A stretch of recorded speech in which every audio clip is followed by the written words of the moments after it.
జనసేన పార్టీకి ఖాళీగా ఉన్న మంత్రి పదవిని ఇవ్వాలని చంద్రబాబు నిర్ణయించారు. ఆ ఖాళీగా ఉన్న మంత్రి పోస్ట్ ఎవరికి ఇస్తారు అన్న దానిపై మొదట్లో చర్చ జరిగింది.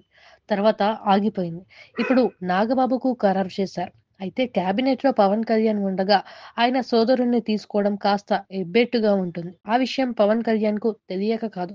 కానీ ఆయన ప్లాన్‌లు ఆయనకున్నాయని అంటున్నారు.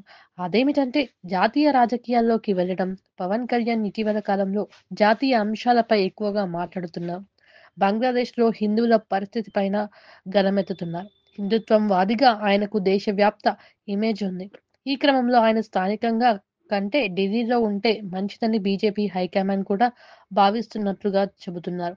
ఇటీవల ఢిల్లీ పర్యటనలో దీనిపై చర్చలు జరిగాయని చెబుతున్నారు. ఎన్నికల సమయంలో టికెట్లు, సీట్లు సర్దుబాటు సమయంలో తనను బీజేపీ పెద్దలు ఎంపీగా పోటీ చేయాలని సూచించారని పవన్ కళ్యాణ్ బహిరంగంగానే తెలిపారు.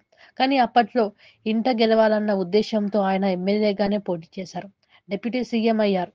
ఇప్పుడు పవన్ కళ్యాణ్ వచ్చిన జాతీయ స్థాయి ఇమేజ్ తమిళనాడు, ఢిల్లీతో పాటు ఇతర చోట్ల ప్రచారానికి ఉపయోగించుకోవచ్చన్న ఎన్డీఏ పెద్దల వ్యూహం.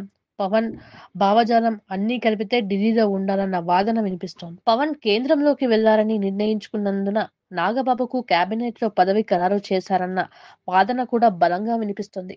ఈ విషయంలో జనసేన పార్టీలో ఎలాంటి చర్చ జరగడం లేదు. పూర్తిగా పవన్ కళ్యాణ్ నిర్ణయం మీదనే ఆధారపడి ఉంటుందని అంటున్నారు. నాగబాబు కేబినెట్‌లోకి చేర్చుకోవడం అన్నది ఆషామాషీగా కాదని ఓ వ్యూహం ప్రకారం జరుగుతుందన్న అభిప్రాయం వినిపిస్తోంది. ఇంట గెలిచి రచ్చ గెలవాలన్న పవన్ కోరిక తీరనున్నట్లు సమాచారం. ఒకవేళ పవన్ కళ్యాణ్‌కి కేంద్ర మంత్రి పదవి ఇస్తే బలమైన శాఖ ఇస్తారన్న చర్చ రాజకీయ వర్గాల్లో జరుగుతుంది. అసలు ఏం జరుగుతుంది? పవన్ ప్లాన్ ఏంటి? బీజేపీ పెద్దలు ఏం ఆలోచిస్తున్నారు అనేది ఇంకొన్ని రోజులు వేచి చూస్తే తెలుస్తోంది.